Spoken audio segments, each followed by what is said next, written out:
इतने दिनों से जो रायबरेली और अमेठी को लेकर सस्पेंस बना हुआ था, कांग्रेस पार्टी ने उस सस्पेंस पर अब विराम लगा दिया है। रायबरेली से उम्मीदवार राहुल गांधी को बनाया गया है, वहीं अमेठी से कांग्रेस के करीबी केएल शर्मा को उम्मीदवार बनाया गया है। पर अब सवाल ये उठ रहा है कि राहुल गांधी आखिर अमेठी से क्यों नहीं चुनाव लड़ रहे हैं।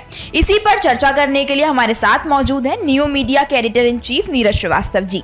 राहुल गांधी को आखिर अमेठी छोड़ रायबरेली क्यों आना पड़ा? कांग्रेस की क्या इसके पीछे कोई रणनीति है?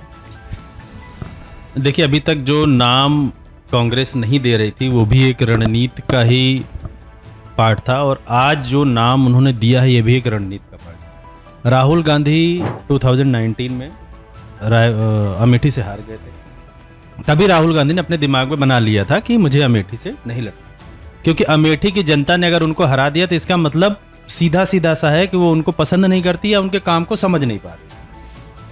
और ये एक सही भी होना चाहिए, किसी भी एक जो कहे बढ़िया नेता हो या जो नेता रियल में काम करना पसंद करता है, जो समझदार नेता है, उसको अगर कहीं अपने क्षेत्र से हार जाए तो इसका मतलब सीधा सीधा है कि उसको क्षेत्र ने नकार दिया है।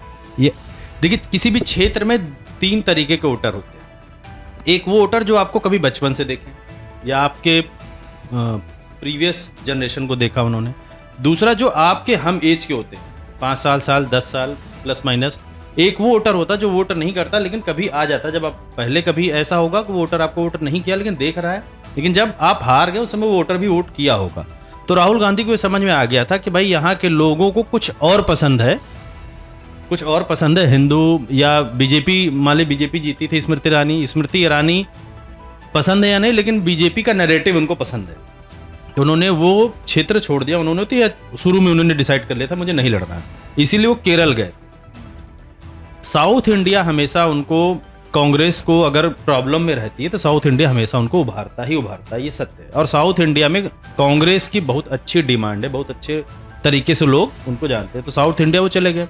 साउथ इंडिया में पिछले 5 सालों में उनको जो प्यार मिला है या जो उनको रिस्पेक्ट मिली है वो कहीं भी अमेठी नहीं दे पाई होगी, ऐसा मेरा मानना है। और ये भी सही है कि नहीं ही दिया होगा, तभी राहुल गांधी ने इतना बड़ा डिसीजन लिया। और पहली बात वो हार गए, उसके बाद से उन्होंने पहले से ही दिमाग में बैठा लिया था कि मुझे यहां से नहीं लड़ना। राहुल गांधी की यही एक विशेषता है कि वो अपने बारे में नहीं सोचते कभी भी। ये नहीं सोचते कि आज मैं तुरंत, अरे आज अमेठी मुझे चाह रही है, मैं जीत जाऊंगा तो अमेठी में चला जाऊं, मैं बदला ले लूं। देखिए, इस उनके ना लड़ने से 2 चीजें सामने आती हैं। पहली तो ये कि वो बदले की भावना से स्मृति ईरानी से नहीं लड़ रहे। अगर वो बदले की भावना से लड़ते, जैसा कि बीजेपी में हमेशा देखा जाता है, बदले की भावना से जाते, तो अमेठी आज की डेट में इस तरीके से तैयार थी कि स्मृति ईरानी को 50,000 या 75,000 से ज्यादा वोट नहीं मिलते। लेकिन राहुल गांधी बदले की भावना से कभी भी नहीं लड़ते, इसलिए उन्होंने अपने आप को बैक किया। चूंकि अमेठी उनको हरा दी थी, इसलिए उन्होंने पहले मान लिया था कि अमेठी के दिल में कोई और है। वो अमेठी के नई जनरेशन या पुरानी जनरेशन ने मान लिया है कि हमें बीजेपी के नैरेटिव को देखना है, इसलिए आज वो वहां से नहीं लड़ रहे हैं। ना लड़ने का दूसरा एक सबसे बड़ा पहलू देखिए कि राहुल गांधी को लालच नहीं है। आज अगर उनको लालच होती तो शायद वो अमेठी से लड़ जाते, जबकि सारा मीडिया बोल रहा है, हम लोग भी अमेठी गए, हमें भी पता है कि सारे लोग ये बोल रहे हैं कि अमेठी से वो 100% जीतेंगे। इवन जीतेंगे ने 2 से 3 लाख वोटों से ज्यादा जीतेंगे। लेकिन राहुल गांधी को लालच नहीं। याद कीजिए 2004 में जब कांग्रेस की सरकार आई थी, उस समय पूरा देश चाहता था कि राहुल गांधी प्रधानमंत्री बने, और अगर राहुल गांधी उसमें प्रधानमंत्री बन जाते तो देश का सबसे यंगेस्ट प्रधानमंत्री का खिताब उनके पास होता। शायद कभी भी इंडियन हिस्ट्री में कोई तोड़ भी नहीं पाता। आज राहुल गांधी लगभग 58 साल के, उस समय 32-35 साल की एज के थे। दूसरी बार 2009 में भी वो नहीं बने। उन्होंने बोला नहीं, मनमोहन सिंह जी ही रहेंगे क्योंकि वो मेरे से ज्यादा ज्ञानी हैं। तो राहुल गांधी का ये त्याग है, और इसीलिए उन्होंने, तीसरी चीज उनके साथ एक सबसे प्लस पॉइंट है कि अगर वो कोई चीज दिमाग में बैठा लेते हैं, उसके लिए उनका करोड़ों का नुकसान हो जाए, पूरा सब कुछ खत्म हो जाए, वो बैक नहीं। तो उन्होंने पहले ही अमेठी के लिए सेट कर लिया था कि मुझे नहीं लड़ना है। और अमेठी से जिस प्रत्याशी को उतारा गया है आज की डेट में, बीजेपी हमेशा ये बात बोलती थी कि परिवार की पार्टी है, परिवार के लोग लड़ेंगे। देखिए, कांग्रेस ने अपना अध्यक्ष मल्लिका अर्जुन खड़गे को बनाया जो कि उनके परिवार से नहीं है, कांग्रेस ने उस सीट को दूसरे कार्यकर्ता को दे दिया जो कि उनकी पुश्तैनी सीट है। इससे ये पता चलता है कि कांग्रेस पार्टी में जो छोटे कार्यकर्ता हैं, जो भी वो कहीं भी पहुंच सकते हैं। पहली चीज, पूरी डेमोक्रेसी है। दूसरी चीज, तीसरी एक चीज अपने दिमाग में सारे लोग बैठा लें कि राहुल गांधी एक ऐसे नेता हैं जो उनका साथ नहीं देगा, वो उसको फिर कभी प्रेफर नहीं करेंगे। कहीं ना कहीं वायनाड, केरल ने उनका उस समय साथ दिया जिसमें वो कठिन परिस्थिति में थे और अमेठी उनका साथ छोड़ दी। इसलिए किसी भी आदमी को ये करना चाहिए कि भाई उन्होंने जिसका साथ उनको मिला था उसके साथ ही रहना चाहिए। आज वो रायबरेली से जरूर लड़ रहे हैं। रायबरेली जीतने के बाद भी वो केरल ही वापस जाएंगे, रायबरेली में वापस वो नहीं आएंगे। रायबरेली की सीट छोड़ देंगे। हो सकता है अगर इंडिया गठबंधन की सरकार बने और रायबरेली से वो तो जीतना उनका 100% तय है, क्योंकि वो कांग्रेस की सीट ना होकर के वो गांधी फैमिली की सीट है। वो कांग्रेस की तो सीट बात की बात है, लेकिन वो गांधी फैमिली की सीट है, उसको कोई चेंज कर ही नहीं सकता। और उसको वो हो सकता है प्रियंका गांधी या किसी और को पकड़ा दे। और राहुल गांधी की जो ये रणनीति है बहुत अच्छी है। हिंदी हार्टलैंड अगर उनको उतना प्रिफर नहीं कर रहा है तो साउथ या अदर जो हिंदी हार्टलैंड से हट के क्षेत्र हैं वो उस ओर जा रहे हैं और कांग्रेस को बहुत मजबूती से आगे बढ़ा रहे हैं। सिर्फ उत्तर प्रदेश की बात करें या हिंदी हार्टलैंड की बात करें, हम उत्तर प्रदेश की बात करते तो 80 सीटें ही उत्तर प्रदेश में, लेकिन जादुई आंकड़ा 272 का है। 543 में से 80 घटा भी दीजिए तो लगभग 460 सीटें होती हैं जो अदर जगह से आती हैं। उन पे ज़्यादा फोकस करें जिस पे आप ज़्यादा अच्छा कर सकते हैं। जैसे एग्जाम में बोला जाता है ना, एग्जाम आपको लिखना है तो पहले उन क्वेश्चंस को लिखिए जो आपको सबसे ज़्यादा अच्छा आता है, ताकि आपका कॉन्फिडेंस बिल्ड हो जाए। तो राहुल गांधी ने साउथ की ओर कूच किया, वो बहुत अच्छी चीज़ है। साउथ में 132 सीटें हैं और आज इंडिया गठबंधन को 120 प्लस सीटें वहां से मिलने की संभावना है। बीजेपी वहां से पूरा का पूरा साफ है। ये पूरी रणनीति है और ये बहुत अच्छी रणनीति है कि राहुल गांधी अमेठी से नहीं लड़ा। राहुल गांधी के रायबरेली शिफ्ट होने के पीछे एक ये भी कारण बताया जा रहा है, क्योंकि 2019 में वो अमेठी से हार गए थे, तो अब वो उनकी पारिवारिक सीट नहीं रही है। तो ये कारण आपको लगता है? नहीं, देखिए ऐसा है कि राहुल गांधी ना रायबरेली से लड़ना चाहते थे ना अमेठी से। उन्होंने पहले ही सोच लिया था कि मुझे उत्तर प्रदेश के किसी सीट से या हिंदी हार्टलैंड के किसी सीट से नहीं लड़ना है। मैंने अभी आपको बताया कि राहुल गांधी एक ऐसे नेता हैं कि जो उनकी कठिन परिस्थिति में जो भी आदमी साथ देता है वो उसी के साथ रहना पसंद करते हैं। ऐसा नहीं है कि आज वो बड़े हो गए।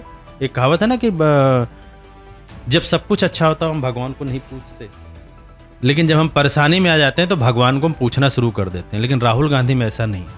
राहुल गांधी जो उनको कठिन परिस्थिति में पूछा है उसी को पूछेंगे।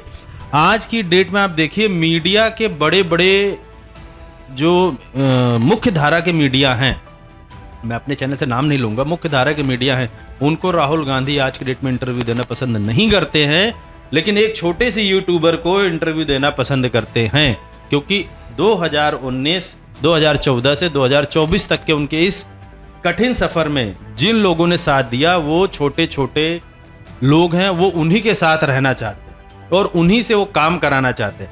आप अगर अपनी हिस्ट्री को देखिए तो रामायण में राम भगवान कभी भी बड़े बड़े उस समय के राजाओं का साथ नहीं लिए थे सीता माता को वापस लाने के।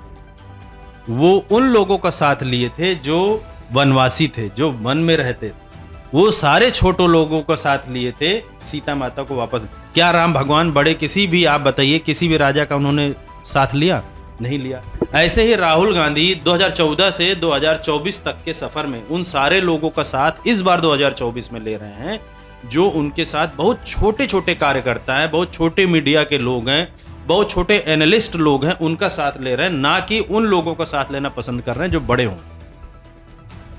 करीब 25 साल बाद ऐसा होगा कि कोई गांधी अमेठी में, चुनावी मैदान में अमेठी में नहीं उतर रहा है। क्या कांग्रेस के किशोरी लाल शर्मा दोहरा पाएंगे 1999 का वो इतिहास, या स्मृति ईरानी फिर से वो ट्रेंड जो है वो तोड़ देंगी? देखिए किशोरी, देखिए पहले तो मैं एक चीज बोलूं, अब अमेठी से कभी भी गांधी फैमिली का कोई आदमी नहीं लड़े। दूसरी चीज, किशोरी लाल शर्मा, शायद बहुत लोगों को नहीं पता होगा, किशोरी लाल शर्मा विगत 40 सालों से अमेठी और रायबरेली के एक एक लोगों को जानते हैं। जितना राहुल गांधी जानते होंगे या प्रियंका गांधी जानती होंगी या सोनिया गांधी जी जानती होंगी, उससे कई गुना ज़्यादा किशोरी लाल शर्मा वहाँ के लोगों को जानते हैं। एक एक चीज कहावत है ना कि जैसे बोलते हैं किसी चैप्टर को घोल के पी जाना, वो अमेठी और रायबरेली की जो जनता है उसके मिजाज को, उसके व्यवहार को उन्होंने घोल के पी रखा, उनको सब कुछ पता है। जब भी अमेठी या रायबरेली से सोनिया गांधी जी रायबरेली से जब लड़ती थी, अमेठी से राहुल गांधी लड़ते थे, वो सिर्फ सामने फ्रंट पे एक प्रत्याशी थे, बैक से यही सारा काम करते थे और एक एक चीज उनकी वो करते थे। अब मैं आपको बताता हूं इनका बैकग्राउंड। ये पहले जहां तक मेरे नॉलेज है ये पंजाब के हैं, पंजाब से ये यहाँ आए थे। राजीव गांधी जी इनको एक तरीके से पूरा अमेठी का कार्यभार दे रखा था। जब सोनिया गांधी 1999 में लड़ी थी अमेठी से, तो यही पूरा काम एक एक प्रत्याशी तक जाना, एक एक आदमी तक जाना वोटर के लिए इन्होंने ही काम किया। उसके बाद 2004 में जब वो शिफ्ट हो गए रायबरेली, तो भी इन्होंने पूरा काम किया। राहुल गांधी के लिए उन्होंने काम किया, 2009 में किया, 2019 में किया, 2024 में किया। अमेठी की सारी जनता उनको उतना ही पसंद करती है जितना कि राहुल गांधी। अगर अंदर से बात बोले तो वो ज्यादा लोगों से कनेक्ट है राहुल गांधी से। अमेठी की जनता एकदम नहीं सोचेगी कि ये कोई दूसरा प्रत्याशी है, वो उनको राहुल गांधी से ज्यादा अच्छा समझ के या राहुल गांधी से ज्यादा क्लोज समझ के वोट करेगी और स्मृति ईरानी उतने ही परसेंटेज वोटों से हारेंगे जितना वो राहुल गांधी से हारते। ये तो मान के चलिए, हो सकता है राहुल गांधी से स्मृति ईरानी 2 या 1.5-2 लाख वोटों से हारती, इनसे वो 3 से 4 लाख वोटों से हारेगी। एकदम नीचे तक एक एक आदमी कोई जानते, बाय नेम बाय फेस। तो ये मीडिया में चाहे कुछ भी चलाया जाए, ये मान के चलिए ये ज्यादा कठिन कैंडिडेट है, ज्यादा टफ फाइट करेंगे रादर देन राहुल गांधी की। सबको यही लग रहा था कि इस बार रायबरेली से प्रियंका गांधी वाड्रा मैदान में उतरेंगी, इस बार उनका डेब्यू हो जाएगा, लेकिन इस बार भी नहीं हुआ। क्या लगता है कब प्रियंका गांधी चुनावी मैदान में उतरेंगी? देखिए, मैं आपको एक चीज बताता हूँ, प्रियंका गांधी हो या राहुल गांधी हो, ये लोग सत्ता के भूखे नहीं हैं। इनके दिमाग में हमेशा ये रहता है कैसे हम कार्यकर्ताओं के लिए, कैसे हम देश के लिए काम करें। इनको सत्ता लेनी होती अगर तो 2004 में राहुल गांधी जी प्रधानमंत्री बन जाते, 2009 में प्रियंका गांधी जी बनते, दोनों भाई बहन एक बार प्रधानमंत्री का पद लेके बढ़िया किसी घर में रहते। क्या कर लेता कोई, पूरी इनके पास सरकार थी। लेकिन इनको कभी भी, क्योंकि ये उसी जगह से पले बढ़े, इनको कोई फर्क नहीं पड़ता ये एमपी बने, इनको कोई फर्क नहीं पड़ता कि ये प्रधानमंत्री बने। ये सिर्फ देश में जो प्रॉब्लम्स हैं या देश को आगे बढ़ाना या देश की जनता के लिए जो काम करना है उसके लिए काम कर रहे हैं। ये कांग्रेस के लिए काम कर रहे हैं, ना कि किसी पद के लिए। रही बात प्रियंका गांधी की, प्रियंका गांधी आज नहीं है, जब चाहेंगे कभी भी इलेक्शन लड़ सकती हैं, कभी वो जीत सकती हैं, चाहे वो रायबरेली हो, चाहे अमेठी हो, चाहे वो इंडिया के किसी एरिया से वो लड़ेंगे, 100% जीत जाएंगे। जैसे सबको यही लग रहा था कि रायबरेली से प्रियंका गांधी उतरेंगे और अमेठी से राहुल गांधी, अगर इस तरह होता तो क्या स्थिति आपको नजर आती है?